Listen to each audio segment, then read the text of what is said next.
j'essayais de voir dans ma tête depuis combien de siècles il y avait un ministère des Finances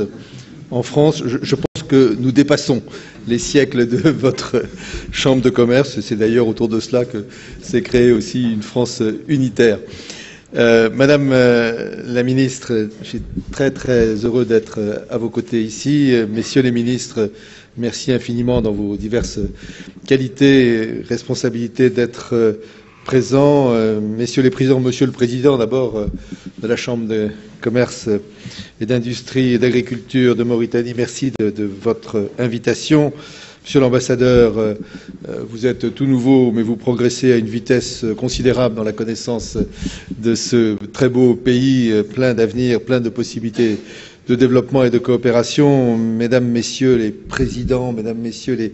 directeurs, directrices, généraux d'administration, d'institutions, de fédérations, de sociétés, merci à vous tous d'être présents ici. Monsieur le Président de la Chambre, j'ai le sentiment que c'est presque un jour anniversaire. J'étais là il y a un tout petit peu plus d'un an ici dans cette même salle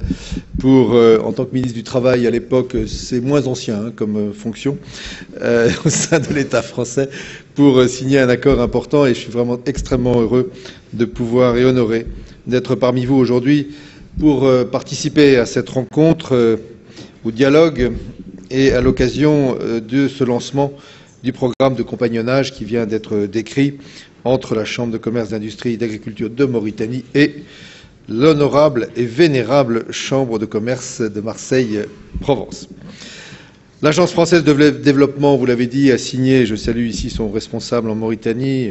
a signé avec la conférence permanente des chambres consulaires africaines et francophones, mi-février à Paris, une convention de partenariat pluriannuel qui porte sur un projet de compagnonnage consulaire pour la croissance et le développement dans 6 pays d'Afrique subsaharienne, dont, bien entendu, la Mauritanie. Et comme vous le savez, je ne sais pas si on le dit comme ça, CPCCAF a été créée en 1973 à l'initiative, et vous allez voir la force des noms, des présidents Georges Pompidou, Félix Houphouët-Boigny, Léopold Sédar Senghor, pour maintenir, au-delà des échanges humains, culturels et linguistiques, des liens de coopération économique entre la France, les pays d'Afrique francophone et Madagascar. Ami de la Mauritanie depuis 30 ans, j'y suis venu adulte, monsieur, c'est la différence des âges, mais peut-être vous ai-je croisé lorsque vous étiez tenu par la main de vos parents dans les rues de Nouakchott. Ami de la Mauritanie, je ne peux que me féliciter de cette initiative en direction du secteur privé et des entreprises mauritaniennes qui s'inscrit pleinement dans les orientations du gouvernement mauritanien en faveur d'un développement économique, comme on dit aujourd'hui, inclusif et en faveur de la lutte contre la pauvreté. Ce projet de compagnonnage est le fruit de l'initiative et de la volonté de ces 2 chambres de commerce. Il se construira dans la durée avec des objectifs, et je le souhaite profondément, des résultats durables.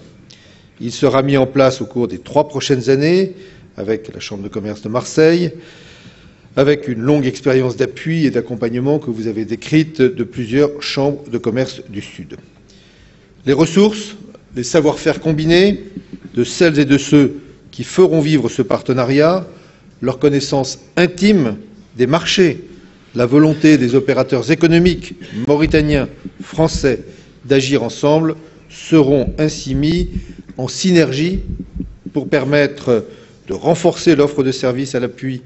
en destination des TPE, PME, membres qui constituent un maillon essentiel du tissu économique et un bassin important de création de richesses et d'emplois, permettra d'améliorer l'offre de formation aux opérateurs économiques. Il permettra également de renforcer les compétences internes de la Chambre de commerce, ses modes d'organisation et par là même la qualité des services apportés à ses membres grâce au recours accru aux technologies nouvelles.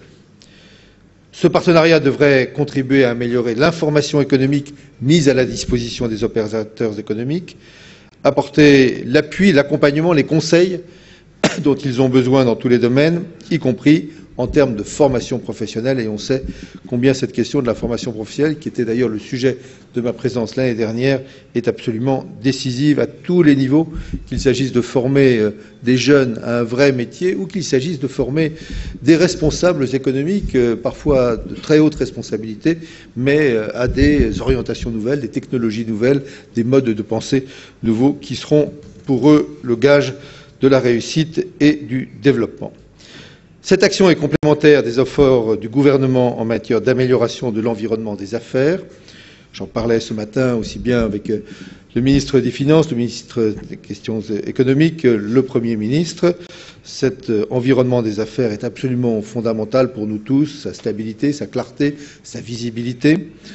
Cela devrait, aux côtés du gouvernement, permettre de relever les défis humains, sociaux du pays et de ses entreprises citoyennes, tout en consolidant les échanges économiques entre entreprises francophones créatrices de valeur. Je ne saurais conclure mon propos sans saluer, parce que je crois qu'ils sont très présents, les anciens du CEFEB, le centre de formation qui a été créé, géré par l'Agence française de développement, qui, au cours de ces 50 dernières années, le centre en question, a contribué à former de nombreuses élites africaines, dont d'éminentes personnalités mauritaniennes. Je salue celles qui sont ici présentes, aussi bien parmi les ministres que parmi d'autres qui aujourd'hui sont présidents de la zone franche de Nouadhibou ou directeurs financiers de la Somelec, la Société nationale d'électricité bien connue, et actuel président des anciens du CEFEB, que je remercie de leur présence. Mesdames et messieurs les ministres, mesdames et messieurs tous ici présents, chers amis, chers partenaires, je veux formuler à vos côtés un vœu, que ce partenariat soit un franc succès au bénéfice des entreprises du secteur privé, de nos deux pays qui ont besoin de se développer des deux côtés de la Méditerranée. Chacun a besoin d'emploi, chacun a besoin de donner une perspective à sa jeunesse. C'est parfaitement vrai, bien sûr, en France, c'est tout à fait vrai dans la zone proche de la Méditerranée, autour de Marseille. C'est la perspective, c'est l'emploi, c'est le sentiment d'avoir un avenir qui permet à des jeunes de se sentir bien dans une société et de ne pas aller écouter je ne sais quel ragot ou je ne sais très quelle perspective qui n'est que destructrice, y compris destructrice du climat nécessaire de sécurité pour le développement des affaires. Vous voyez ce que je veux dire? Ceci existe chez nous, ceci existe chez vous, et c'est ce développement économique, en s'appuyant sur le tissu économique, en s'appuyant sur les initiatives privées, des secteurs privés de nos deux pays, qui nous permettra d'offrir ces opportunités aussi bien de formation et d'emploi à notre jeunesse, à la jeunesse mauritanienne, mais aussi à la jeunesse française, et parfois ensemble lorsqu'ils se rencontrent et qu'ils s'enrichissent mutuellement, et qui permettra aussi de contribuer, de renforcer cette coopération et cette amitié entre nos deux peuples qui est déjà longue mais qui a un grand avenir. Merci.